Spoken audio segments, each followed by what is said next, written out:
So right now I'd like to talk about gold site surveys. You know, where would I find gold on this site? Hi, I'm Prospector Jess.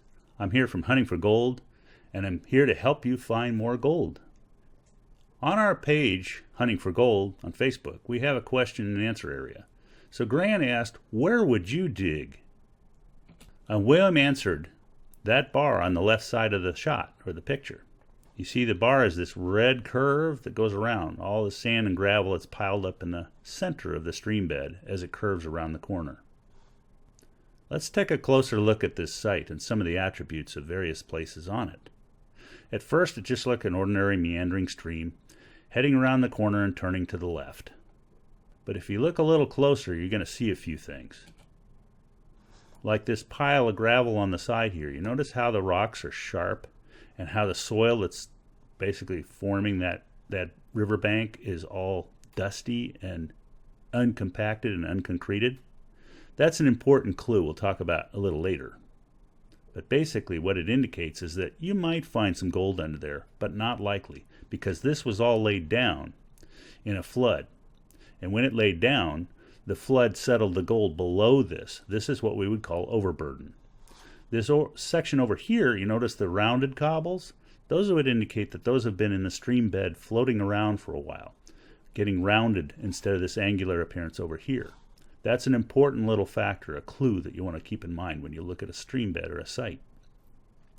Now that rounding and the size of the cobbles would also indicate that somewhere along in here is where some larger gold particles might settle out as it curves around the corner, driven by what we call the helical flow. You'll find that in a report I have elsewhere.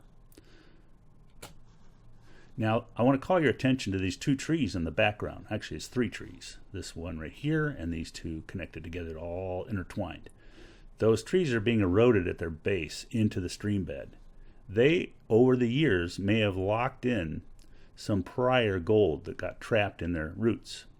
That's an important place to look for gold down underneath them in this area here and in this area right here. You want to make sure you don't disturb the trees, but you can still look where the roots have been eroded and check to see if there aren't nuggets locked in. That's a great place for metal detecting, for example. But I want to call your attention to another area that's kind of not quite as visible. You see back in the forest there's a lower section, lower than the stream bed is currently, but the stream doesn't flow through it. Now imagine what this looks like if the stream were flooding. This whole area would fill in and the water would rush down through here and probably cross over this roadbed back here, downstream here somewhere, flowing in the same general direction. But the fact is that the water, the heavy flood waters, would go out and settle through here and would have done so a long time ago. In fact, the stream is actually eroding its way into this bank, but may have flowed through here in times prehistoric, so to speak. And it's important to keep that in mind when you're looking at streams. You're not just looking where it flows now. Think flood, and then think where it might have flowed before. And part of what you want to look for are the different layers in these areas here to see if you see any rounded cobbles or compacting, concreting of the material. That would tell you an ancient flow, something to keep your eyes out for. So, where would you dig? This has been Prospector Jess asking you this question. Thanks, Grant, for bringing it up. It's a good idea. And thanks, William, for engaging. Look forward to more of this from the rest of you guys out there on Hunting for Gold. And that's our gold site survey for today. Thanks a lot, and good prospecting. Prospector Jess, over and out.